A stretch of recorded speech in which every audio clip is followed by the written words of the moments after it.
Adam Brookes, for a number of us in Beijing, needs no introduction. He's a Canadian-born novelist and journalist. He's the author of several espionage thrillers, including Night Heron, Spy Games, and The Spy's Daughter. And before he became a novelist and writer, he was a journalist. He was with the BBC in Indonesia and in Beijing. That's when I first met him.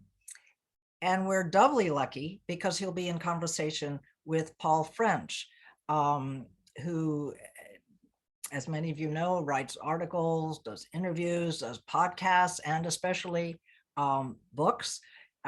He's the author of City of Devils about Shanghai, and of course, the best-selling Midnight in Peking.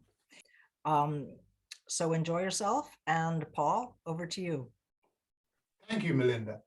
Well, it's great to do this with Adam because, and I should show his book because he hasn't got one, which is available in hardback, ebook, Audible. I mean, there's no excuse not to read it. He has talked to me about this book for quite a long time. When he passes through London and we occasionally have dinner, he has been full of this story for quite a few years, with, of course, the interruption of COVID and all the rest of it. So finally, here it is. It exists. It's in the world. It's in the wild. And we can now talk about it. And it's an incredible story. And we've got about an hour, but it goes on. I mean, this story, to pack this into an hour is going to be very difficult. So we'll move quite quickly. And I'm going to ask Adam a few questions. And if there is a relevant slide, he will stick it up on the screen for us to see. So without further ado, I mean, Adam, you know, we talk about the wartime race to save the treasures of the Forbidden City, but let's go back kind of, you know, a decade or so before Japan's real incursion on China, if we take that as kind of, you know, the occupation of Manchuria. Let's go back 6 or 7 years from that and really get to this question, which is often misunderstood in China, about, you know, when the curators get into the Forbidden City and when they start to curate and catalog all of this. Who does it? Why do they do it? What, you know, why does it happen at this moment in the 1920s? And perhaps you can talk about that first. Yeah, thanks, Paul. And thank you, Melinda, and thanks to Royal Asiatic Society Beijing for laying this on. This is wonderful to be here.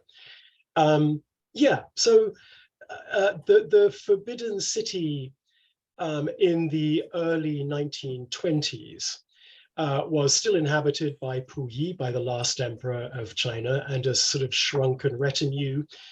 He was booted out in November 1924 by a warlord called Feng Yuxiang, who had just marched into Peking and, in what was in effect a coup d'etat, took control of the weak, centralized Republican government at the time, known as the Beiyang government.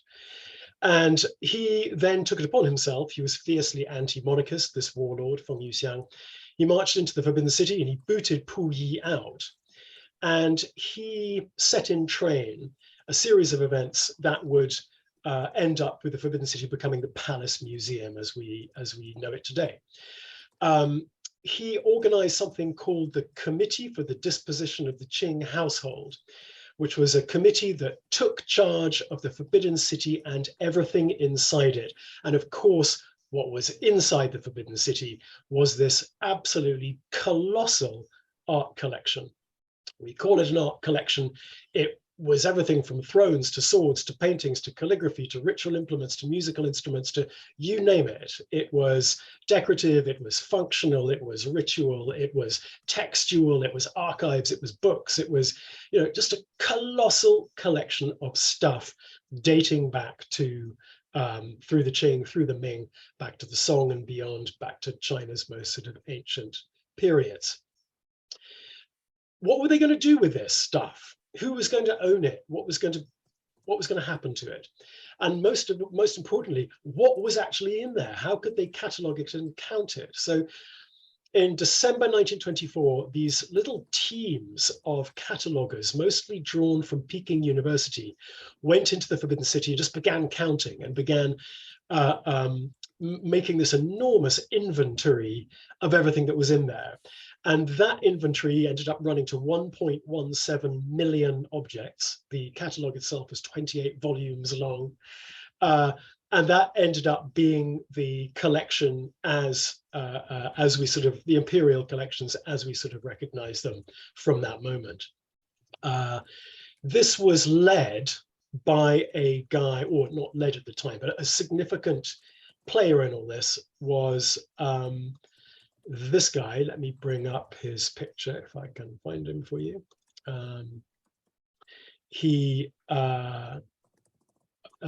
Sorry, hold on just a second.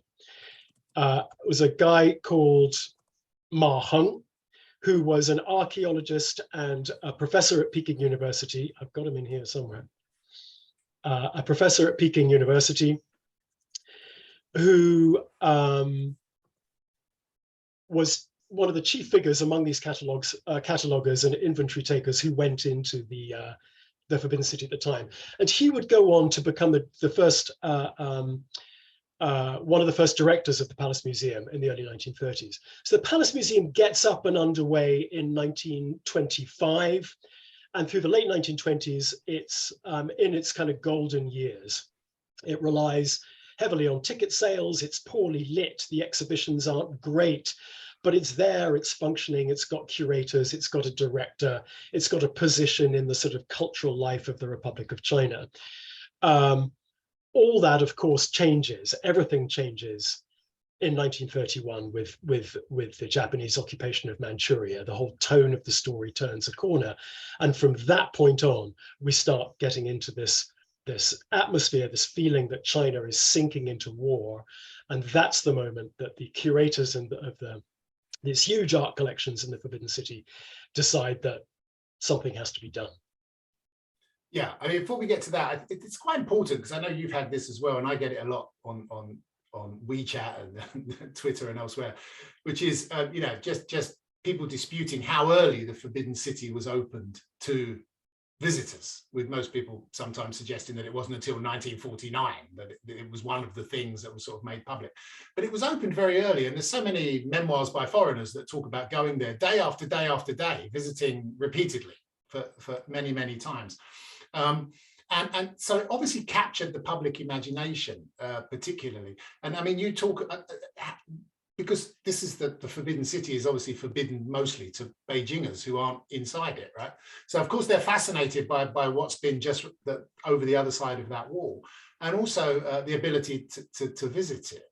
And I think you talk about one particular, perhaps surprising, in that it's just a small jade cabbage that sort of captures the public's imagination and really becomes a sort of symbol. With so much inside there that one or two things have to become symbols of the entire collection. So the first day that visitors were allowed in commercially to the Palace Museum as we know it was October 10th, National Day 1925. It was that early. There had been another little gallery open since 1914 on the outer precincts of the Forbidden City, but that was a sort of a different story. The Gugong, the Palace Museum, opened in 1925, and in the late 1920s, one of the curators who I got to know very well as I researched him through this writing process, a man named Na Zhiliang, claims credit for having put on display for the very first time the jade cabbage. That was in 1929. He found it in a storeroom somewhere in the back of the Forbidden City, and he put it on display, and the crowds went wild for it. All Peking fell in love with it. Na Zhiliang was rather bemused by the fact it got so much attention, but of course it remains one of the best loved objects in the imperial collections today, where you can see it in Taipei. The thing about these objects was, as you say, they'd never been seen. They were hidden.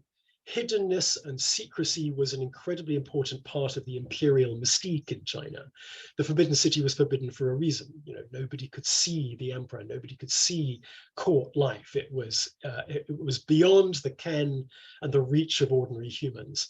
And these objects, the imperial art collections that lay within the Forbidden City, were deeply entwined with that sense of imperial mystique. Their sort of the hiddenness, their secrecy, their specialness was very much a part of the imperial aura. Some people have pointed towards the idea that there's a sort of parallel here in the UK with the crown jewels of England. They're not just any jewels, they are the crown jewels of England, and they're sort of coated in particular meanings. And the same was true with these imperial objects in China. But in the 1920s, this extraordinary process of setting up the museum means that a profound shift takes place in the way that these objects are perceived. They are no longer imperial objects, they're no longer these symbols or tokens of emperors. They become national, they become the property of the state. They become part of a new nation building process that was taking place in the Republic of China. And they start to serve a different role, which is as sort of evidence of China's cultural greatness in this larger process of trying to sort of solidify Chinese national identity.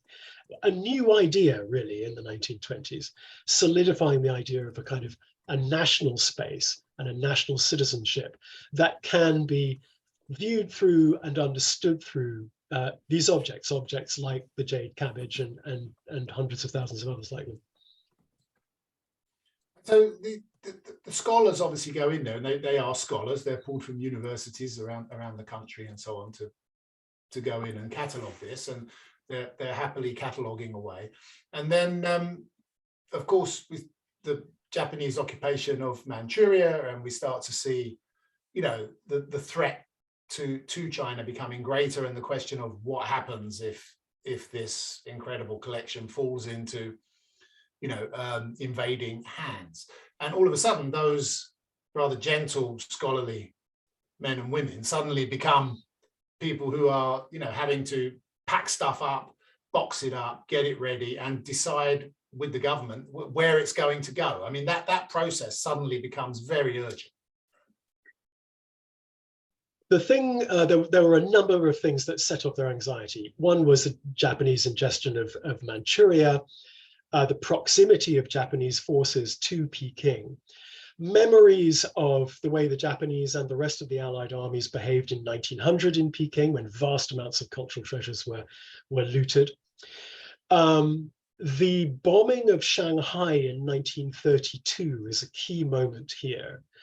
It's the first time people have really seen the results of protracted, targeted aerial bombing on a civilian city, and particularly the destruction by Japanese bombs in Shanghai in 1932 of commercial press, the commercial press building, which housed a huge library and a collection of vital texts and paintings inside it, all of which was blown up by Japanese bombs and burned, and a vast amount of stuff was lost.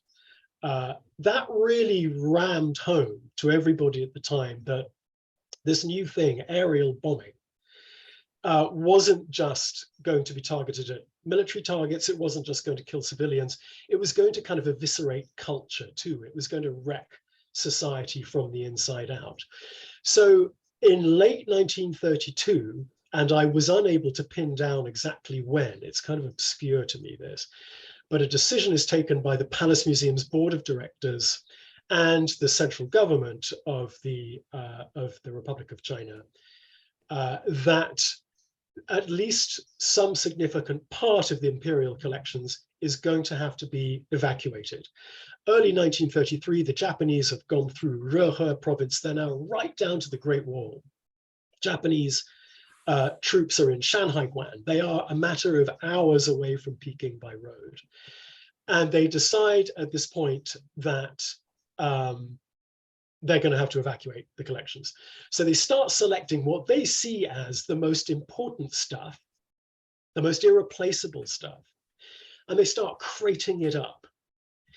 And they have to figure out how they pack it. How is it going to be safe? The packing process was enormously complicated and went on for months and months and months. And it was this enormous undertaking. They ended up with 19,557 cases packed with something in the region of something like, as a shorthand figure, about 250,000 objects and texts. To give you a specific number, a specific idea, they packed 28,000 pieces of porcelain. The antiquities department of the Palace Museum alone, which is one of 4 departments in the Palace Museum, the antiquities department alone packed 63,000 objects, wrapped them in cotton wadding and straw, wrapped them, bundled these things up, wrapped them in a kind of hemp rope cord, placed the bundle into a wooden case, packed it with more cotton wadding and straw, and then nailed the cases shut. I have an image here of are you seeing that? Yeah. No, No. not yet. Oh, sorry. Okay, hold on. I'm being a little slow with this. I have an image here of the cases lying in the Forbidden City, ready to be evacuated. Yes. In early 1933. There they are, nearly 20,000 of these cases. Just under 15,000 of them came from the Palace Museum itself. Another 5,000 came from other museums and libraries around Peking. So it was an absolutely colossal undertaking. Here's another image. You can see them moving the cases across the courtyard just outside the Hall of Supreme Harmony here, inside the Forbidden City. You can see how they were transporting them. They would carry the cases on shoulder poles. They would move them on carts. The night that they began to evacuate the cases from the Forbidden City, February 1933, they had 600 porters moving these cases out from the Forbidden City. The first tranche of cases, about 3,000 of them, were moved out in February 1933. And that was the beginning, that moment was the beginning of this extraordinary 16-year voyage that these cases undertook.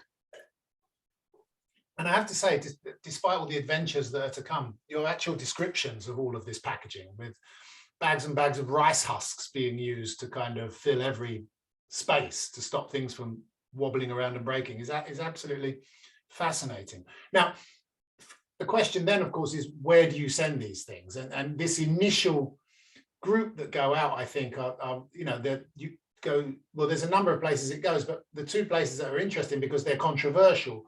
One is, do they send it to the Shanghai International Settlement, which of course is, you know, technically not Chinese soil at that time, right? I mean, you know, effectively potentially giving away control. And the other is lending things out, particularly to people who have stolen stuff from you before. So there was a big loan that went to the famous 1935 exhibition of Chinese things in London at the Royal Academy. Or have I got that? Was something else? That's right. Yeah. At the Royal Academy on Piccadilly. So that you have a whole chapter on that, which is really interesting because it is that 1935 exhibition where so many people who were later to write so much about China and become specialists in Chinese art and culture and so on, really first see and interact with a large amount of Chinese art. Before that, it had been, you know, really not you either had to go to China and see what you could see or work out a way of doing it. So those, can you talk a little bit about those 2 very different events? So, so the cases that you see there are on their way to Shanghai. Strange choice, right? Shanghai's just been bombed just a year previously by the Japanese. It's you know, shot through with tensions. It's an obvious flashpoint. So why send all this incredibly irreplaceable art for safe storage in Shanghai? Well, they decided that if they put it in one of the foreign concessions, that it would be safer, that it would have neutrality. This was a very controversial decision inside the Republic of China at the time for exactly the reasons you mentioned. People started arguing that no, the stuff would be stolen. Either the French or the British would come and take it away and it would end up in the British Museum or the Louvre. There was real worry that you know, the imperial powers, given half a chance, would just suck this stuff up and you'd never see it again. Nonetheless, the journey gets underway, and these cases go to Shanghai. They go to the French concession, to a disused hospital in the Rue Montauban, and they stay there for several years. During that time, as you say, the British invite the Palace Museum to contribute pieces that have never been seen outside the Forbidden City, let alone outside China, to contribute these pieces to the huge Chinese International Art Exhibition held in London in 1935-36. Percival Davies set it up, all the great names of the time, George Eumorphopoulos, Paul Pelliot, all these people were involved, the great collectors of the time. And the Chinese government realizes, the Republic of China government realizes that this is an opportunity, that they can get attention, that they can remind the world that China exists, that China is a great civilization, that China is in a certain amount of trouble.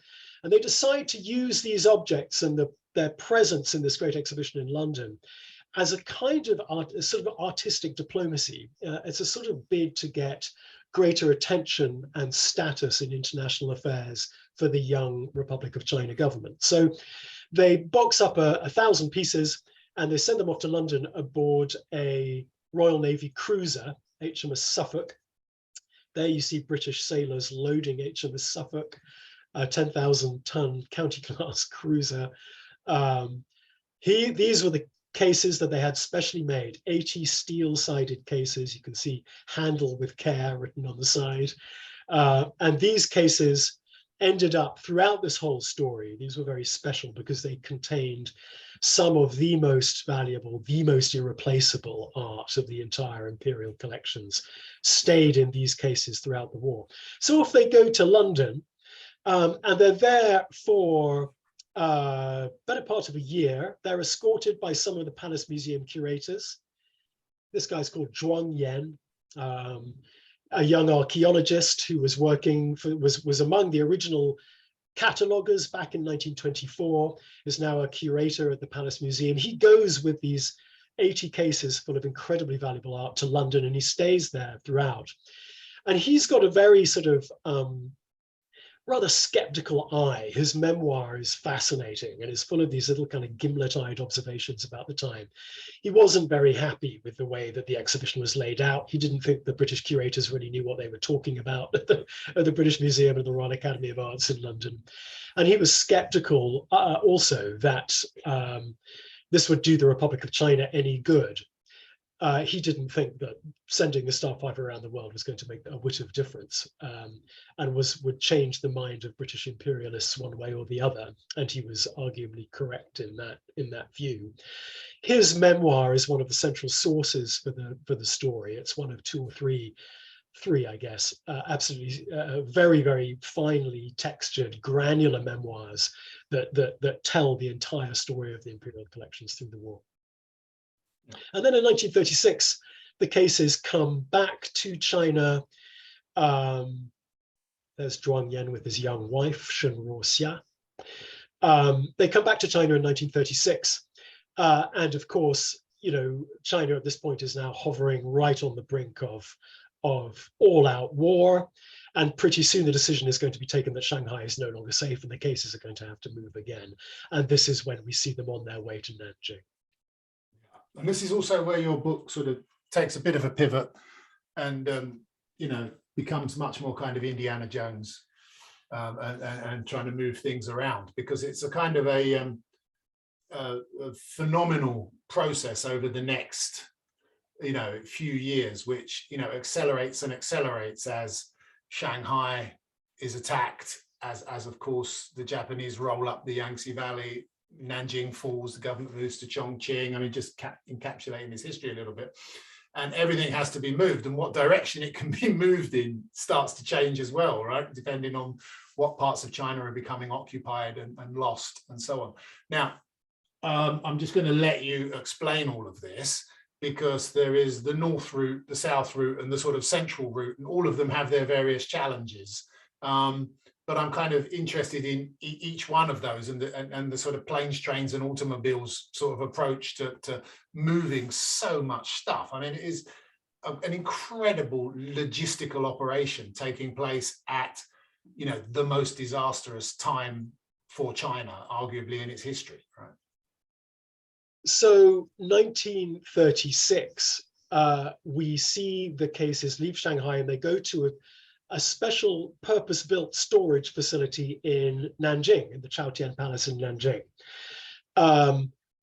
Their safety there doesn't last long, of course.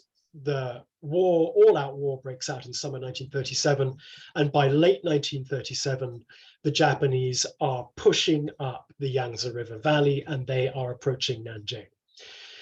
20,000 cases full of the imperial collections are sitting in a purpose-built storage facility, some of it underground, at the Chaotian Palace in Nanjing. Just weeks before the Japanese take Nanjing, the Palace Museum realizes they've got to move everything again. It's crazy to me how late they left it, but they did. By the end of November, there's a huge panic to load these cases onto trucks, to get them to the wharves, the quayside at Xiaguan, and to get them onto steamships, which the Palace Museum has hired from China Merchants Group and from Butterfield and Swire, and to get them moving up the Yangtze River away from the advancing Japanese. Colossal effort gets underway. Thousands of porters start moving these cases towards the wharves at Xiaguan. The cases are loaded aboard these steamships. Japanese bombing is going on incessantly. The wharves are packed with tens of thousands of refugees. The Republic of China military has taken over all transport. Transport is incredibly hard to come by as they try to bring war material up to the front to resist the Japanese and prevent the taking of Nanjing. Somehow, the Palace Museum curators, aided by local bureaucrats, particularly a man named Han Li Wu, got the cases onto steamships and started moving them up the Yangtze River. There wasn't enough steamship space for all the 20,000 cases, so they start moving them by rail as well, north out of Nanjing up to Suzhou, and then west into Shanxi province. They go by 3 routes. They go by a southern route that ends up going to the province of Guizhou. They go by the central route, which goes up the Yangtze River, up to Chongqing, through the 3 gorges, up the Min River to Leshan. And they go by the northern route, which is about 7,000 cases traveling by train out into Shanxi province, and then by truck from Shanxi province down into Sichuan. So you've got these 3 routes moving westward from Nanjing, sort of in consort with about 100 million other refugees and the entire Republican government moving westwards the whole way across China. This astonishing migration that took place in 37-38 from Nanjing into the sanctuary of Western China, what the Republic of China called Free China at the time, as the Japanese advanced. These were the 3 mythical routes that they took. They've taken on this sort of mythic status in the story and the history of the Palace Museum. What you're looking at here is a photograph from the northern route, the one that went by train into Shanxi and then by truck over the Qinling Mountains south into Sichuan. These are Palace Museum cases loaded aboard these trucks, being pushed up hills through the Qinling Mountains on their way down to Sichuan. This route, the northern route, was perhaps, all 3 routes were sort of impossibly difficult. There were logistical problems the whole way. The Palace Museum curators had to hire trucks, had to hire porters, had to hire steamships, had to find temporary storage for all the cases at every stop that they made. They had to feed their porters. They had to do local bribes. They had to get the local military on side. They had to persuade venal steamship owners and transportation companies that they should be doing this as a matter of patriotic mission. You know, the bureaucratic headaches of just making this thing work were absolutely extraordinary. On this route, on the northern route, possibly the longest and hardest of the three, for a large part of the route down into Sichuan, all the bridges were out.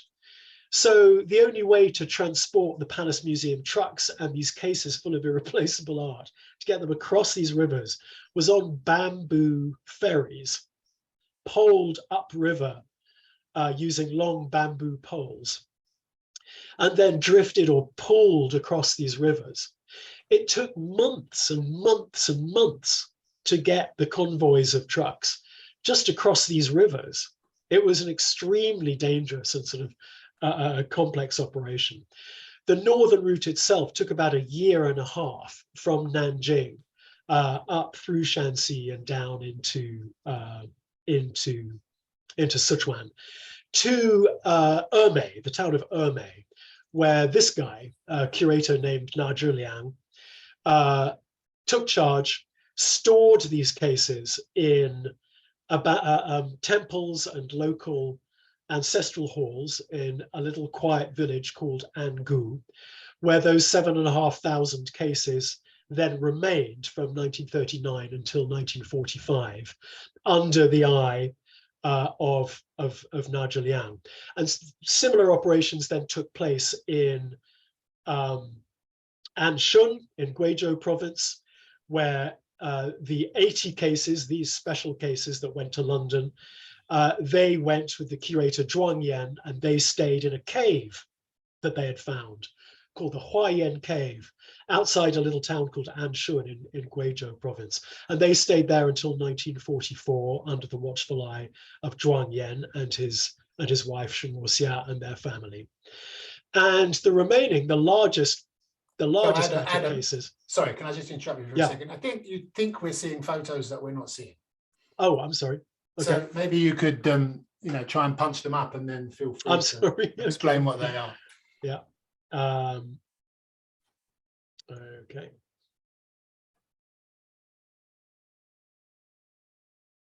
There we Right. go. Okay. This guy. Who's that? Okay, so Zhuang Yan, the curator, looks after these 80 special cases, the ones that went to London, Right. live in Guizhou province under the eyes of Zhuang Yan. The northern route cases, about 7,000 of them, are with Na Zhiliang, this guy up in Sichuan province. And this guy, Ouyang Daoda, is the curator that looked after the largest batch of cases, about 9,000 of them outside Leshan in Sichuan province. This guy is really interesting and he's very important. He's central to the whole story. He wrote the longest single account of everything that took place, an 80,000 character manuscript. And the basis of my book is Ouyang Daoda's account. It's the most granular, the most detailed, and the most authoritative account of everything that happened. He wrote it in 1950. It was lost. They found it sitting on a shelf in 2006 in the Forbidden City, and they only published it in 2010. So nobody really has read Ouyang Daoda's account outside China at all. There's very little knowledge of it, but it is a superb and highly granular and very detailed account of the entire story from 1933 to 1949. And so that's where we are in wartime. From 39 through to late 44, the cases sit silent, stacked in those 3 locations in West China, and the curators simply have to fight this battle against damp, against bugs, against rats, against moths, and conserve this art, these 20,000 cases of art, for the next 6-7 years. Right, but that's a really big thing, right? Because it is a real war to protect this stuff, right? And they're not getting much money now, right?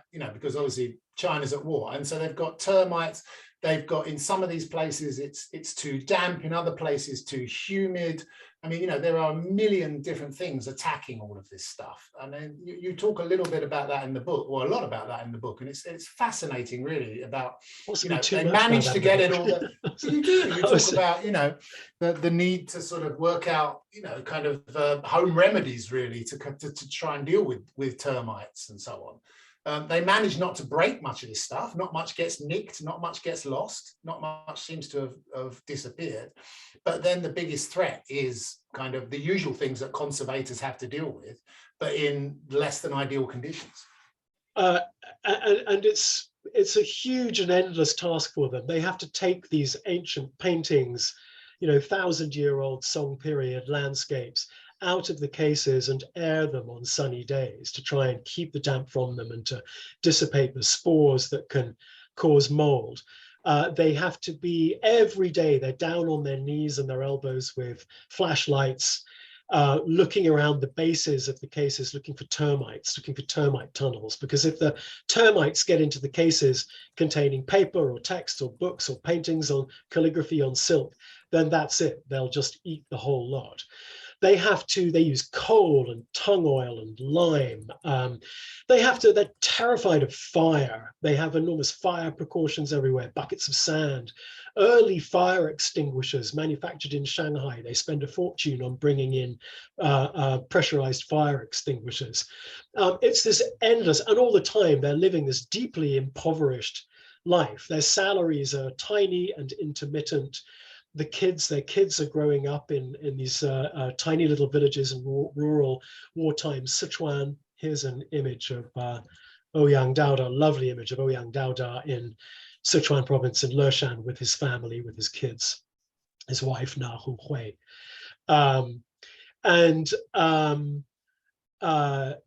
The finances are appallingly shaky. And as the war drags on, what we see demonstrated very powerfully in this story was very striking to me, is the role that inflation starts to play. We all know that inflation was incredibly important for the demise of the Republic of China, for its failures of governance in the latter part of the war and after the end of the Second World War, for its loss of authority among Chinese people at the time. But you can really see inflation at work in this story. Ma Heng, the director of the Palace Museum at the time, perhaps one of the central figures in my book, writes detailed reports to the board of directors detailing just how much prices are going up week by week.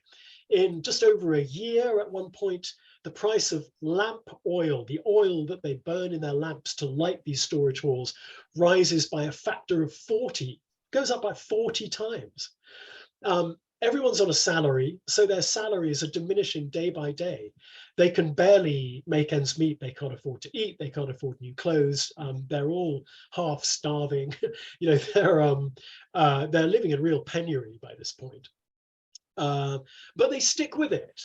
They stick with it, and this sense of duty and commitment to the art really comes throughout the story, and they sort of never give it up, and they stay with it. And as you say, a remarkably small amount of the art got broken or ruined. Some did, but not much really in comparison to how much got shipped. Okay, so the Sino-Japanese War ends, the whole process then has to take place in reverse, and then moving along, conscious of time, we get to, you know, we're in the middle of a civil war, then we get to 1949, and then of course the nationalist government has to make more decisions. So can you get us through to that point, and then we can sort of see where we are? So this is the part of the story that everybody I think is most familiar with. 1949, the government of the Republic of China is teetering. It's on its last legs. The decision is taken that Chiang Kai-shek and his government and the National Bullion Reserve are going to retreat to Taiwan. Chiang Kai-shek decides that the cream of the imperial collections, these objects whose cultural significance is so manifest, so huge, whose fate is so entwined with the idea of leadership and rulership of China, these things are going to go with him to Taiwan. At least some of them are. So he orders the government, and the government orders the Palace Museum, at this point back in Nanjing, to select the very finest materials from the imperial collections, to load them onto ships and to get them over to Taiwan. And the man who is ordered to do this is Ma Heng, the director of the Palace Museum, still after all this time. and his curators, Zhuangyan and Na Zhiliang, both of whom talk about this entire period in their memoirs. It's a very strange and still rather contested period. We don't fully understand, I don't think, how that decision-making worked. We do know that about 3,000 cases of the finest art treasures were loaded onto ships and moved to Taiwan in the end of December 1948 and the early part of 1949. The bulk of the imperial collections, the bulk of those 20,000 cases that we've been talking about, remained in mainland China. They never went. About 17,000 cases remained on the mainland. Some of it stayed in Nanjing. In the end, most of it returned to Peking, to Beijing now, where it is back in the Palace Museum today. And that's what you're seeing when you go to the Palace Museum today. Those 3,000 cases that went to Taiwan with some of the most remarkable objects and pieces of art, those form the core of the collection at the Palace Museum Taipei today. Ma Heng, who you're looking at, the director of the Palace Museum, did not go to Taiwan. He decided to stay on the mainland and wait for the takeover of the Chinese Communist Party. And his fate under the Chinese Communist Party, I discuss in the final chapter of the book. The other curators that we've been talking about, Zhuangyan and Na Zhiliang, went to Taiwan. And they became senior curators at the Palace Museum Taipei, where they stayed for the rest of their lives. So this extraordinary group of curators were broken apart. They never saw each other again. And the collections, the imperial collections themselves, were also broken apart. And the collections as constituted in the Forbidden City under the emperors of the Ming and the Qing have now been sort of torn asunder. I think we'll probably never see them in their original context again, in their original dispositions again. And I guess that's my final question. What's the current state of play with all of this, and is it how contentious a subject is it, and who wants what and thinks what should go where? I don't get into this in the book. I stop in the 1950s precisely because it is all rather contentious, it's all rather contested, it's all quite fluid right now. The position of the Palace Museum in Taipei is an interesting one. Those in the PRC on the mainland view the presence, many on the mainland, I should say, view the presence of all these objects that we think of as Chinese, that we construct as Chinese, as somehow evidence of the existence of Chineseness and a coherent and cohesive Chinese tradition. The presence of these things in Taiwan is evidence for some that Taiwan is part of China. In Taiwan, the place that the Palace Museum Taipei holds is also kind of contested, because those in Taiwan who seek to argue that Taiwan is not a part of Greater China would like to see those Chinese objects return to the mainland. They don't particularly see any wrong. They don't identify.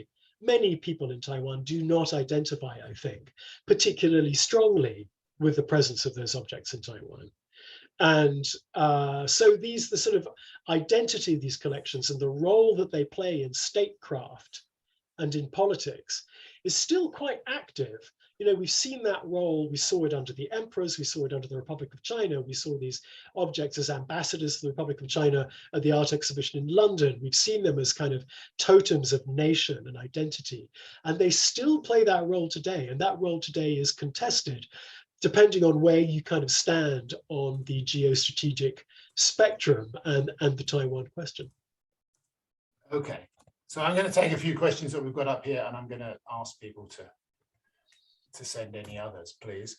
Of course, there is one here that I still see, just a very simple one.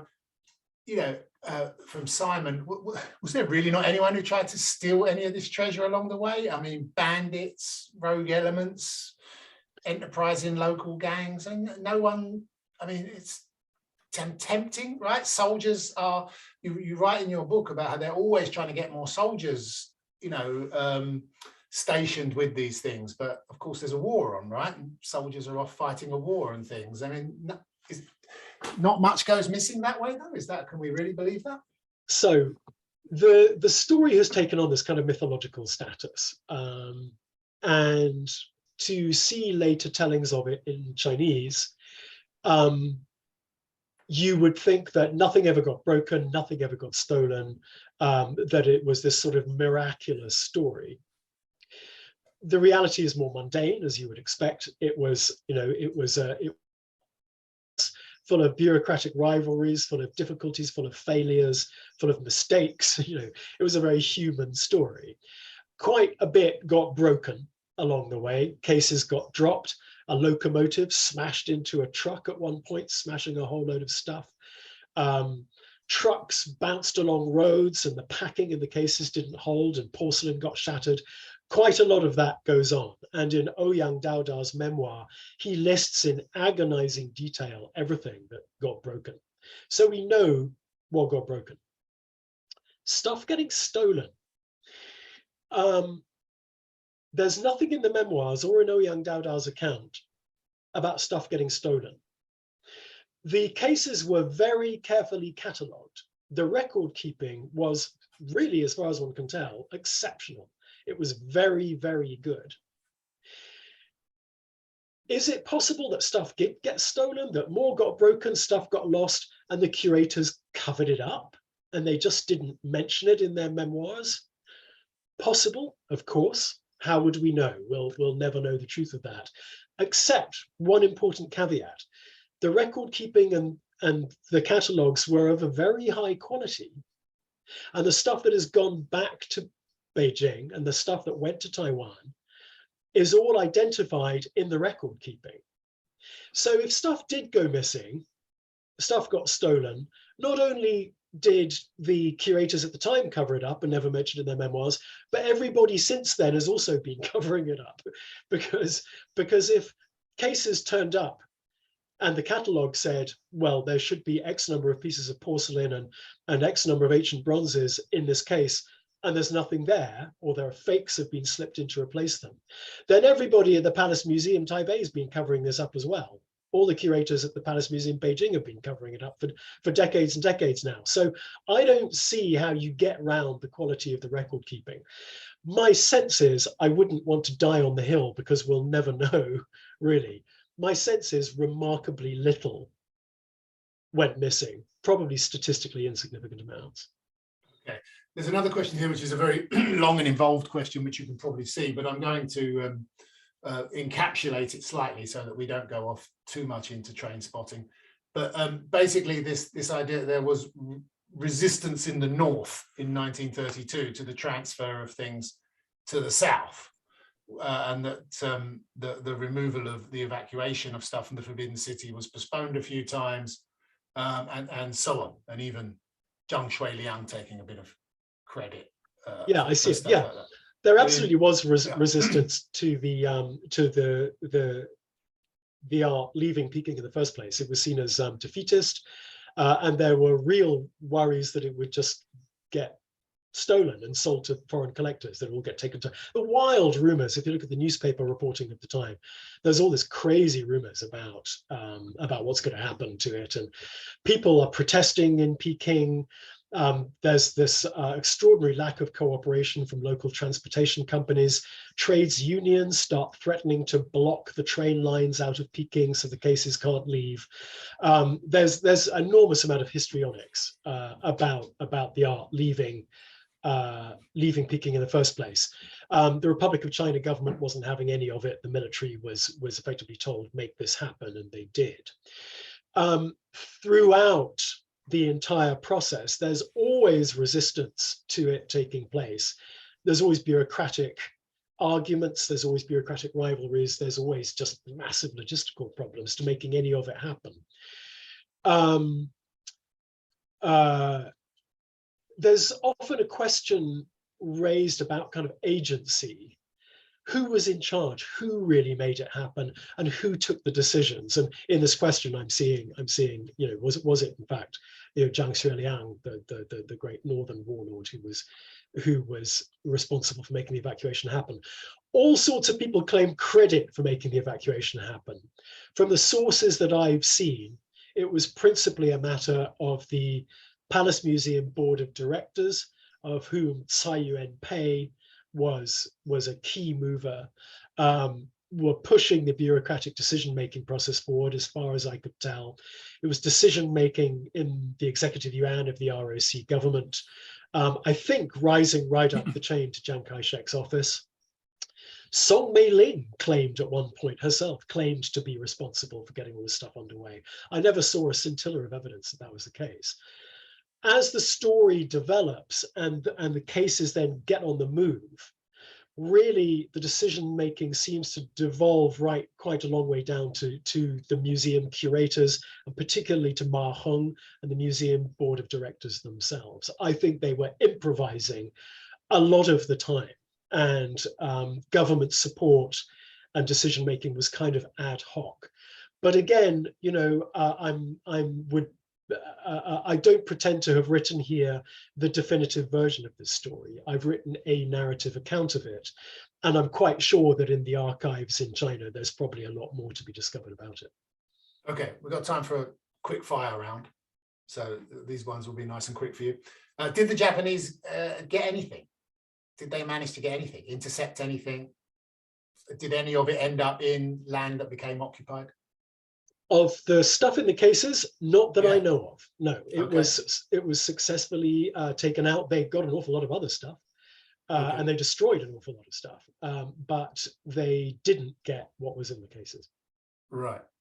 Alan asks, can you tell us a bit more about the treasures that went initially to the French concession? So I think he means the stuff that went to Shanghai. Yeah, well, and that was the whole thing. It was the whole 19,557 cases of stuff. I mean, we can take a very quick look, if you like, at what some of that stuff was. You know, here's a detail from a song from a 5 Dynasties, 10 Kingdoms period landscape called Early Snow on the River. Fabulous painting by an artist named Zhao Gan in the waning years of the Southern Tang Kingdom. You know, 1,000 years old, 12 foot long, incredibly fragile. We can see herd of deer in an autumn forest, probably painted in the Liao as part of a screen. It now lives as a hanging scroll. Again, fantastically fragile, beautiful nature painting, fabulously closely observed deer and foliage, part of a series. We see extraordinary porcelain like this Shenda period Ming ewer with a copper red glaze that I write about in the book. I mean, again, fantastically fragile. How do you pack something like that? You have to not only pack it, you've got to pack its stand, you have to pack its lid. We saw the stone drums, half-ton lumps of granite, you know, transported, incredibly fragile. Their surfaces inscribed with these extraordinary poems from 500 BC, but flaking off. This was the sort of stuff that went. This was the sort of stuff that was stored in Shanghai and then made the entire trip over 16 years all over China. And Edith asked, which is sort of a question that I think is quite interesting. Why did the jadeite cabbage grab people's attention so much? I don't know. And Nigel Young, the curator who put it on display, said that he didn't know either. They were all a bit perplexed. Is it because of its extraordinary naturalism? Is it because of the wonderful effect of the changing color in the jadeite? I've seen that suggested, that it's the way the color changes from white to the green that makes it a particularly exceptional piece. Just something incredibly visually satisfying about it. The texture of the jadeite, the beautiful carving. Who knows why that rather than some other object? But it certainly does strike and continues to strike a huge chord. Okay, within the collection, I'm going to broaden this question out a little bit from what someone said, but in terms of the collection as they found it in 1924, when the curators first went in there, obviously we know that over the years, well, of course, the looting of parts of the Forbidden City and the notorious thefts by eunuchs and other employees at the Forbidden City, and someone raised the question of, what did Puyi take with them when they went to Tianjin and his entourage? Was of the total potential collection of the Forbidden City, how much these thousands and thousands of crates sounds amazing, but how much maybe went with Puyi or had gone before? Great questions, and I think people sort of devote a lifetime to try and figure that question out, and I'm not close to being able to give a good answer on that. We know that Puyi shipped stuff out while he was still in the Forbidden City. He sent it to his brother. What it was, what happened to it, where it went, did some of it end up in museums in Britain and Europe and the United States and Japan? Probably. Is there any way of quantifying or knowing exactly how much? You'd have to ask art historians who spend their lives studying this. As a total proportion of what was in the Forbidden City, it was probably small but not insignificant. In terms of the quality of the materials that got removed, both in the looting in 1860 and again in 1900, and then in the later years of Puyi's reign, certainly fantastically important stuff was removed from the Forbidden City, undoubtedly. The admonition scroll that sits in the British Museum today came from Peking in 1900. We know that. Any amount of wonderful stuff eased its way out of grand collections across Peking and out of the imperial palaces during those years, and now populates drawing rooms and museum exhibitions around the world. Okay, I think we've got time for one more before we do a good book plug. And I should have mentioned this, but of course, as well as the stuff that went to London for the 1935 exhibition, there was this later exhibition in 1941 in Leningrad, Soviet Union, now St. Petersburg, where things went. And people ask, what was that story and what happened to that treasure that was moved to Leningrad? Really strange little sidebar, very little understood. The curators, the Palace Museum, was still trying to use the art in this way as a sort of, diplomatic tool into the height of the Second World War. And in 1939, they sent a small number of pieces to Moscow, where they were exhibited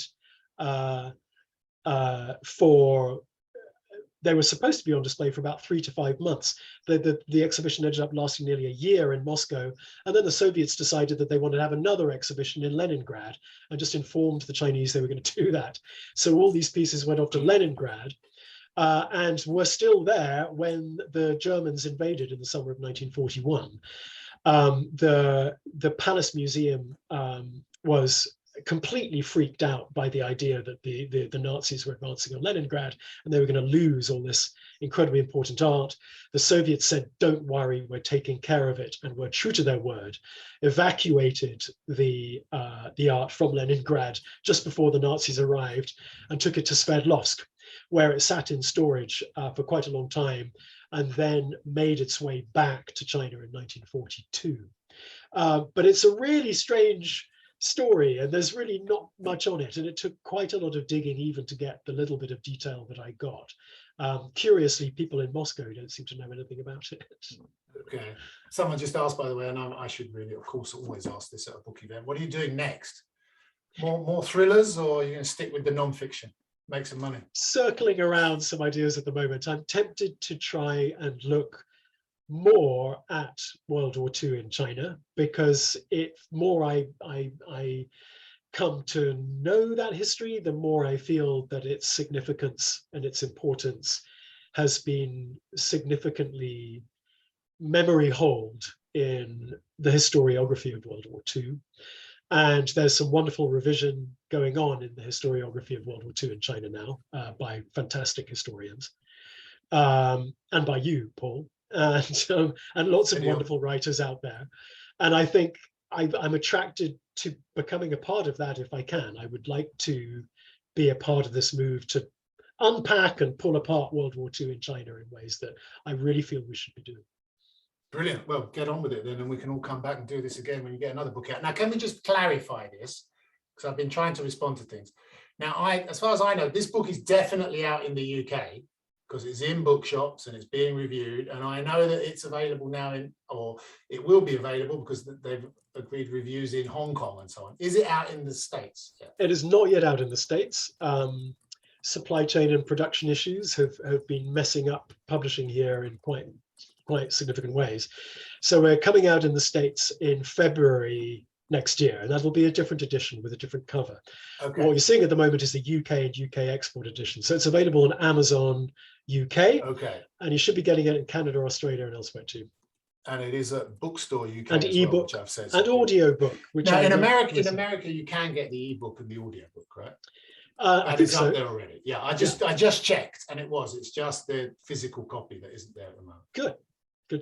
Okay, so just to let people know, because people were looking for it as you were talking, you were selling, but your attempts to sell were thwarted by bad logistics. Okay. Look, Adam, this has been great, and having seen this work emerge over the years and talk to you about all the trips that you were making pre-COVID, where you managed to slip all this in, just in time. It's such a great book, and it's so readable, and there are so many. I mean, I could show you how many pages I've turned the corners of on this one in order to remind myself to go back and look at various things in more detail. So it's absolutely fantastic. Thanks for doing this. I'm going to ask Melinda if she wants to say anything and has got any RAS business to talk about. But for me, really, thank you so much on behalf of everyone listening, I'm sure, for getting up in the morning and discussing this. And thank you to Paul, and thank you, Melinda, very much. And thanks everybody for turning out. It's been great. Thanks to both of you. This was fantastic. It really added so much to that glimmer in my mind from the 80s of seeing all those boxes in the tunnels in the mountain in Taipei. Thanks so much, Adam. And thanks, Paul. You really enriched this